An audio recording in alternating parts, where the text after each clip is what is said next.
আসসালামু আলাইকুম ভিউয়ার, সকলে কেমন আছেন? আশা করছি সবাই ভালো আছেন।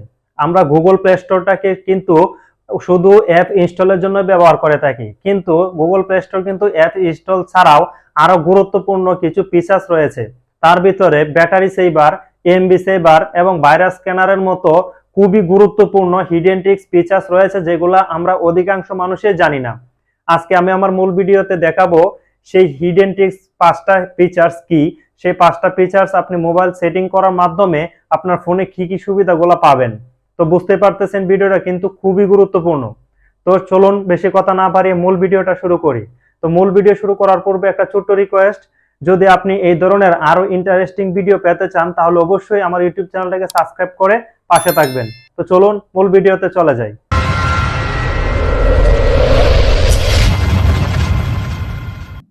ওয়েলকাম ব্যাক বন্ধুরা, চলে আসলাম মূল ভিডিওতে। মূল ভিডিওতে আসার সাথে সাথে আপনার যে ডিভাইসে গুগল প্লে স্টোর নামের অ্যাপসটা রয়েছে সেটাতে ক্লিক করে দিবেন। গুগল প্লে স্টোর অ্যাপসে ক্লিক করার পর কর্নারের দিকে যে আপনার প্রোফাইলের লোগো বাটনটা রয়েছে সেখানে ক্লিক করে দিবেন। ক্লিক করার পর এরকম একটা ইন্টারফেস শো করবে। সেখান থেকে আপনি সেটিংসে চলে যাবেন। আমি নিচের দিকে দেখবেন সেটিংস নামের অপশন আছে, তো সেটিংসে ক্লিক করে দিলাম। সেটিংসে ক্লিক করার পর প্রথমে দেখতে পারবেন নেটওয়ার্ক প্রিফারেন্স। তো সেই নেটওয়ার্ক প্রিফারেন্সে ক্লিক করে দিবেন। নেটওয়ার্ক প্রিফারেন্সে ক্লিক করার পর নিচের দিকে দেখবেন অটো আপডেট অ্যাপস। সেই অটো আপডেট অ্যাপসে ক্লিক করে দিবেন।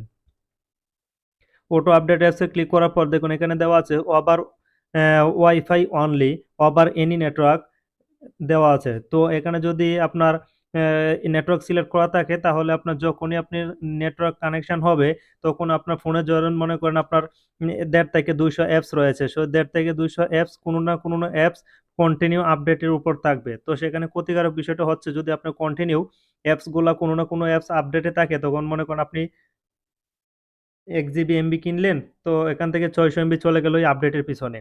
কিংবা কন্টিনিউ যদি কোনো না কোনো অ্যাপস আপডেটে থাকে তখন আপনার ফোনটা কন্টিনিউ ব্যস্ত থাকবে, সেজন্য আপনার ইন্টারনেটে অনেকটা স্লো কাজ করবে, এমনকি আপনার ব্যাটারিও কিন্তু অনেকটা ক্ষতি বেশি হবে যদি কন্টিনিউ কোনো না কোনো অ্যাপস আপডেটে থাকে। তো এখানে আমি যেটা ইনফরমেশন দিই বা পরামর্শ দিই সেটা হচ্ছে নিচে দিকে দেখবেন ডোন্ট অটো আপডেট অ্যাপস, এটা সিলেক্ট করে দিবেন, দিয়ে ডানে ক্লিক করে দিবেন। তাহলে হবে কি আপনার ফোনটা দেওয়ার পর আপনি এখান থেকে ব্রেকে চলে আসবেন। ব্রেকে চলে আসার পর ম্যানেজ অ্যাপ অ্যান্ড ডিভাইস নামের একটা অপশন দেখবেন, সেখানে ক্লিক করে দিবেন। ক্লিক করার পর দেখবেন এখানে ম্যানেজ অপশনে ক্লিক করে দিবেন। দেওয়ার পর দেখবেন এখানে ইনস্টল করা যত অ্যাপস রয়েছে এখান থেকে আপনি যে কোনো অ্যাপস চাইলে আপনি এখান থেকে আপডেট করে নিতে পারবেন। তো আপনি যখন যেটা মন চাইবে সেটা আপনি আপডেট করে নিলেন, অযথা আপনি সব অ্যাপস এখান থেকে আপডেট নেওয়ার কোনো প্রয়োজন নেই। দেখুন এখানে আমার যে আপডেট অ্যাভেলেবেল যেগুলো আপডেট চাচ্ছে, তো এখান থেকে মনে হন ফোন বাই গুগল আমি অ্যাপটা আপডেট করবো, এখানে সিলেক্ট করে দিলাম। দেওয়ার পরে দেখবেন অটোমেটিকলি আপডেট হয়ে গেছে। এখানে সিলেক্ট করে আপডেটে দিলে আপডেট হয়ে যাবে। তো আমার অযথা অটো আপডেট দিয়ে রাখার কারণে সম্পূর্ণ অ্যাপস এখান থেকে আপডেট করার প্রয়োজন নেই। তো এইজন্য আমার যখন যেটা প্রয়োজন হবে আমি এখান থেকে আপডেট করলে আমার এমবিও বাঁচবে, ফোনটাও অনেকটা সাশ্রয় থাকবে, এমনকি ব্যাটারিটাও অনেকটা সেফ থাকবে। দেখুন এখান থেকে দেখুন এখান থেকে আমার সফটওয়্যারটা আপডেট হয়ে গেছে। তো এখান থেকে আমি ব্রেকে চলে আসবো। তো এইভাবে আপনি ইচ্ছা করলে এখান থেকে আপনার যে কোনো অ্যাপস আপডেট করে নিতে পারবেন। তো এখন চলে যাব 2 নাম্বার টিপস বা হিডেন টিপস যেটা রয়েছে সেটা দেখানোর জন্য। প্রথমে আমি আবার গুগল প্লে স্টোরে ঢোকার পর যে উপরে আমার লোগোর যে চিহ্নটা রয়েছে সেখানে ক্লিক করে দেব। ক্লিক করার পর এখান থেকে নিচের দিকে স্ক্রল করে আসার পর দেখবেন প্লে প্রোটেক্ট নামের একটা অপশন দেখতে পাবেন। সেই প্লে প্রোটেক্টে ক্লিক করে দেব। প্লে প্রোটেক্টে ক্লিক করার পর দেখুন এখানে লেখা আছে নো হার্মফুল অ্যাপস ফাউন্ড। আপনি আবার স্ক্যানিং করে দিবেন। এটা একটা ভাইরাস স্ক্যানার, আপনার ফোনে যত অ্যাপসগুলো রয়েছে এগুলো স্ক্যান করবে। তো দেখুন আমি এখানে স্ক্যানিং এ দিলাম, একটু অপেক্ষা করতে হবে স্ক্যানিং হওয়ার জন্য। দেখুন স্ক্যানিং করা শেষ, এখানে আবার আসছে নো হার্মফুল অ্যাপস ফাউন্ড। আপনারা হয়তো বলতে পারেন গুগল প্লে স্টোর আবার ভাইরাস স্ক্যান করবে কিভাবে। আপনারা হয়তো জানেন না গুগল প্লে স্টোরে অনেক সময় অনেক অ্যাপস থাকে নতুন অবস্থায়, অ্যাপসগুলো খুবই কার্যকর থাকে এবং খুবই ভালো থাকে, কিন্তু পরবর্তীতে দেখা যায় সেই অ্যাপসের ভিতরে আপনার ফোনে অনেক অবৈধ কাজ করতেছে। এই অ্যাপসের মাধ্যমে অ্যাপসটা আপনার ফোনে অনেক এক্সিস্ট করার মাধ্যমে আপনার অনেক ডিভাইস থেকে আপনার বিভিন্ন ইনফরমেশন ওরা নিয়ে নিচ্ছে। তখন দেখা যায় গুগল প্লে স্টোর থেকে ওই অ্যাপসটা আপনার ডিলিট করে দেয়। কিন্তু আপনার ফোনে সেটা ইনস্টল করা থাকার কারণে আপনার ফোনটা কিন্তু অনেকটা রিস্কের উপর থাকে। তো যদি আপনি এখান থেকে স্ক্যানিং করেন তো তাই সেই গুগল প্লে স্টোর বুঝে যাবে সেই অ্যাপসটা এখন আপনার ফোনে রয়েছে এবং সেটা এখান থেকে সিলেক্ট করে দিবে। তারপর আপনি অনায়াসে এখান থেকে আপনি সব অ্যাপসটা ইচ্ছে করলে যেকোনো সময় আনইনস্টল করে দিতে পারেন বা রিমুভ করে দিতে পারেন। তো এটাই খুবই ইম্পোর্টেন্ট এবং খুবই ভালো একটা ফিচার্স ছিল। তো এখন দেখাবো 3 নাম্বার যে সেটিংস বা 3 নাম্বার যে হিডেন টিক্স ফিচার্স রয়েছে সেটা। তো চলুন 3 নাম্বার হিডেন টিক্স ফিচার্সটা দেখে নিই। তো আমি আবার এখান থেকে গুগল প্লে স্টোরের যে উপরে লোগো বাটন রয়েছে সেখানে ক্লিক করে দেব। ক্লিক করা দেওয়ার পর app manage apps and device নামের একটা অপশন দেখতে পাচ্ছেন, সেখানে ক্লিক করে দিবেন। দেওয়ার পর আপনি এখান থেকে যে ম্যানেজ অপশনটা রয়েছে সেখানে ক্লিক করে দিবেন। ক্লিক করার পর ইনস্টলে ক্লিক করে দিবেন। ইনস্টল নামে যে সিলেক্ট রয়েছে এখানে ক্লিক করে দিবেন। ক্লিক করার পর এখানে নিচের দিকে দেখবেন নট ইনস্টল নামের অপশন রয়েছে, সেটা সিলেক্ট করে দিবেন। দেওয়ার পর আপনি দেখবেন একটা চমক দেখতে পাবেন।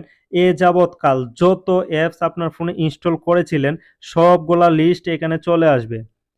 এ যাবৎকাল যত অ্যাপস আপনি এখানে ইনস্টল করেছিলেন আপনার সেটে সবগুলো এখানে শো করবে। আপনি এখান থেকে দেখে দেখে আপনার যদি কোনো অ্যাপস আবার পুনরায় ইনস্টল করার প্রয়োজন হয় আপনি সেটা ইনস্টল করে নিতে পারবেন। আর যদি মনে করেন না এগুলো আমার কোনো অ্যাপসের প্রয়োজন নাই, কেননা এই অ্যাপসগুলো কিন্তু গুগল প্লে স্টোরের অনেকটা এমবি জায়গা দখল করে আছে, তো এগুলো আপনার সেটে অনেকটা স্লো কাজ করবে। তো আপনারা যদি চান যে এখান থেকে আপনি কোনো অ্যাপস আবার নতুন করে ইনস্টল করবেন সেটা এখান থেকে আপনি ইনস্টল করে নিতে পারবেন। এই জন্য এখানে টিক চিহ্নটা দেওয়ার পর আপনি এখানে যে ইনস্টল আসবে সেখান থেকে আপনি সিলেক্ট করে ইনস্টল করে নিতে পারবেন, অথবা এখান থেকে আপনি ডিলিটও করতে পারবেন। এখানে সিলেক্ট করে দেওয়ার পর এই ডিলিট অপশনে ক্লিক করে আবার রিমুভ অপশনে ক্লিক করে দিলে দেখবেন এই অ্যাপসটা এখান থেকে রিমুভ হয়ে গেছে। তার দ্বারা আপনার ফোনটা, তো এখান থেকে রিমুভ হয়ে গেলে আপনার ফোনটা অনেকটা সেফ এবং ফাস্ট কাজ করবে। তো এখান থেকে ব্রেকে চলে আসবো। তো এখন দেখাবো আমি চতুর্থ নাম্বার যে হিডেন টিপস রয়েছে, খুবই গুরুত্বপূর্ণ। তো চলুন চতুর্থ নাম্বার হিডেন টিপসটা দেখে নেওয়া যাক। আমি আবার গুগল প্লে স্টোরে যে লোগো বাটনটা রয়েছে সেখানে ক্লিক করে দিব। ক্লিক করে দেওয়ার পর এখান থেকে আপনার সেটিংসে চলে যাব। সেটিংসে ক্লিক করার পর জেনারেল যে অপশনটা রয়েছে সেখানে ক্লিক করে দিবেন। সে জেনারেল অপশনে ক্লিক করে দেওয়ার পর দেখবেন এখানে নিচের দিকে স্ক্রল করে আসার পর থিম নামের একটা অপশন দেখতে পাবেন। তো সেই থিমসে ক্লিক করে দিবেন। থিমসে ক্লিক করার পর দেখুন এখানে লাইট, ডার্ক এবং সিস্টেম ডিফল্ট, মানে যদি আপনি লাইট মোডে রাখেন তাহলে লাইট মোড থাকবে, ডার্ক মোড থাকবে ডার্ক মোড, মানে এটা আপনার সিস্টেম, আপনার ফোনে যে সিস্টেমটা থাকবে সেটা, এটা আমার এখানে সিলেক্ট করা আছে। আপনি যদি লাইট সিলেক্ট করে দেন তাহলে দেখুন এখানে ব্রাইটনেসটা কিন্তু অনেকটা বেড়ে গেছে। তো ব্রাইটনেস যতক্ষণ বাড়বে আপনার ব্যাটারিও কিন্তু অনেকটা বেশি খরচ হবে এবং আপনার ফোনটা অনেক লোডে থাকবে। তো আর যদি এটা আপনি ডার্ক মোড করে দেন তাহলে দেখবেন সেটটা আপনার অন্ধকার থাকবে। ব্রাইটনেস কম থাকার কারণে আপনার ব্যাটারি কিন্তু অনেকটা প্রেশার কম থাকবে, অনেকটা ব্যাটারি সেভ বেশি হবে। তো এটাও কিন্তু খুবই গুরুত্বপূর্ণ একটা ফিচার্স ছিল। তো আমি এখানে ডার্ক মোডই করে দিলাম। তো আমি এখান থেকে ব্রেকে চলে আসবো। তারপর এখন দেখাবো পঞ্চম নাম্বার হিডেন টিক্স যেটা রয়েছে ফিচার্স, খুবই গুরুত্বপূর্ণ। সেজন্য আমি লোগো বাটনে ক্লিক করে দেব। ক্লিক করে দেওয়ার পর নিচের দিকে সেটিংস নামের অপশন রয়েছে, সেই সেটিংসে ক্লিক করে দেবেন। ক্লিক করার পর নিচের দিকে দেখুন ফ্যামিলি নামের একটা অপশন দেখতে পাচ্ছেন, সেই ফ্যামিলিতে ক্লিক করে দেব। ফ্যামিলিতে ক্লিক করার পর প্যারেন্টাল কন্ট্রোলস নামের একটা অপশন রয়েছে, দেখুন এটা অফ আছে, আপনি এটা অন করে দিবেন। তো এটা আমি অন করে দিলাম। অন করে দিলে এখানে একটা পাসওয়ার্ড চাইবে, তো আমি এখানে একটা পাসওয়ার্ড দিয়ে দিলাম 1 2 3 4 5। একটা 4 সংখ্যার পাসওয়ার্ড চাইবে, আমি 1 থেকে 4 পর্যন্ত দিয়ে দিলাম। দেওয়ার পর ওকেতে ক্লিক করে দেব। এখানে কনফার্মে আবার সেই পাসওয়ার্ডটা চাইবে, দেওয়ার পর ওকেতে ক্লিক করে দিব। তো এখানে এটা অন হয়ে গেছে। দেখুন এটা অন করার কাজ কি, এতে আপনার কি কাজ হবে, মনে করেন আপনার ফোনটা যদি আপনার বাসায় আপনার ছোট যে বাচ্চা কাচ্চা আছে কিংবা ছোট অপ্রাপ্তবয়স্ক অনেকেই ফোনটা ইউজ করতে পারে, তো তারা যদি আপনার গুগল প্লে স্টোর থেকে কোনো অ্যাডাল্ট অ্যাপস নামায় তো সেটার জন্য পাসওয়ার্ড লাগবে। পাসওয়ার্ড ছাড়া কোনো অ্যাডাল্ট অ্যাপস নামাইতে পারবে না। এজন্য কি হবে কি, আপনার যে নেক্সট জেনারেশন রয়েছে শিশুরা যদি আপনার ফোন থেকে কোনো অ্যাডাল্ট অ্যাপস নামাইতে চায় সেটা পারবে না। তো এটা কিন্তু খুবই গুরুত্বপূর্ণ সেটিংস। এটা আপনার ফোনে দিয়ে রাখা খুবই দরকার। সবার বাসায় ছোট বাচ্চা-কাচ্চা থাকে, ফোন নিয়ে এখন বাচ্চারা অনেক খেলাধুলা করে। তো যদি আপনি এই সেটিংসটা করে রাখেন তাহলে আপনার ফোনে কোনো অ্যাডাল্ট অ্যাপস কেউ ইনস্টল করতে পারবে না পাসওয়ার্ড ছাড়া। তো আমি এটা এখান থেকে ব্রেকে চলে আসছি। তো এই ছিল আজকে আমার হিডেন টিপস নিয়ে ভিডিও। তো বন্ধুরা সম্পূর্ণ ভিডিওতে দেখিয়ে দিলাম কি যে 5টা হিডেন টিপস ফিচার্স রয়েছে গুগল প্লে স্টোরে, সেগুলো কিভাবে আপনার ফোনে ইনস্টল করবেন এবং তার মাধ্যমে আপনার ফোনে কি কি সুবিধাগুলো পাবেন। তো সম্পূর্ণ ভিডিওটা কেমন লাগলো অবশ্যই কমেন্টে জানাবেন। যদি একটু পরিমাণও ভালো লেগে থাকে তাহলে অবশ্যই একটা লাইক দিতে বলবেন না। এতক্ষণ সময় দিয়ে পাশে থাকার জন্য ধন্যবাদ। আমি শরীফুল ইসলাম আজকের মতো এখানেই বিদায় নিচ্ছি। আবারও আপনাদের সামনে হাজির হব নতুন কোনো ভিডিও নিয়ে। ততক্ষণ পর্যন্ত সকলে ভালো থাকুন, সুস্থ থাকুন। আল্লাহ হাফেজ।